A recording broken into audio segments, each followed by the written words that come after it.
ರಾಜ್ಯ ಕಾಂಗ್ರೆಸ್ನ ಆಂತರಿಕ ಕಿತ್ತಾಟದ ವಿಚಾರವಾಗಿ ಮಾಜಿ ಉಪಮುಖ್ಯಮಂತ್ರಿ ಹಾಗೂ ಚಿತ್ರದುರ್ಗ ಲೋಕಸಭಾ ಕ್ಷೇತ್ರದ ಸಂಸದ ಗೋವಿಂದ ಕಾರಜೋಳ ಕಾಂಗ್ರೆಸ್ ವಿರುದ್ಧ ಕಿಡಿಕಾರಿದ್ದಾರೆ. ಪವರ್ ಶೇರಿಂಗ್ ವಿಚಾರವಾಗಿ ಬೀದರ್ನಲ್ಲಿ ಪ್ರತಿಕ್ರಿಯೆ ನೀಡಿರುವಂತಹ ಗೋವಿಂದ ಕಾರಜೋಳ, ರಾಜ್ಯದಲ್ಲಿ ಸದ್ಯ ಇಬ್ಬರ ಮಧ್ಯೆ ಕುರ್ಚಿ ಕದನ ಜೋರಾಗಿದೆ. ರಾಜ್ಯದಲ್ಲಿ ಕಾಂಗ್ರೆಸ್ ಸರ್ಕಾರ ಸಂಪೂರ್ಣ ನಿಷ್ಕ್ರಿಯವಾಗಿದೆ. ಸಿಎಂ ಸಿದ್ದರಾಮಯ್ಯ ಯಾವುದೇ ಕಂಡೀಷನ್ ಇಲ್ಲ, 5 ವರ್ಷ ನಾನೇ ಸಿಎಂ ಅಂತ ಹೇಳ್ತಾರೆ. ಆದ್ರೆ ಇತ್ತ ಡಿ.ಕೆ. ಶಿವಕುಮಾರ್ 2.5 ವರ್ಷದ ಒಪ್ಪಂದ ಆಗಿದೆ ಅಂತ ಹೇಳ್ತಾರೆ.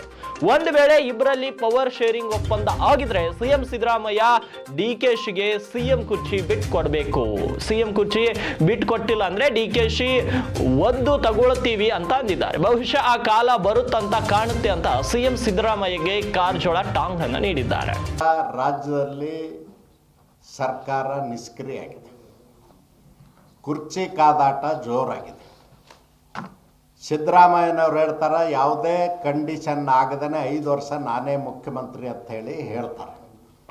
ಡಿ.ಕೆ. ಶಿವಕುಮಾರ್ ಅವರು ಹೇಳ್ತಾ ಇದ್ದಾರೆ 2.5 ವರ್ಷದ ಒಪ್ಪಂದ ನಮ್ಮಿಬ್ಬರಲ್ಲಿ ಆಗಿದೆ ಅಂತ.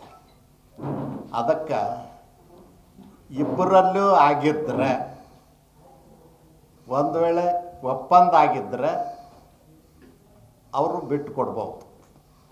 ಬಿಟ್ಟು ಕೊಟ್ಟಿಲ್ಲ ಅಂದ್ರೆ ಡಿ.ಕೆ. ಶಿವಕುಮಾರ್ ಅವರು ಒಂದು ಮಾತು ಹೇಳಿದಾರೆ ಗೊತ್ತದನ್ನು, ಒದ್ದು ತಗೋತೀನಿ ಅಂತೇಳಿ. ಅದಕ್ಕೆ ಬಹುಶಃ ಆ ಕಾಲ ಬರುವಂಗೆ ಕಾಣ್ತದೆ.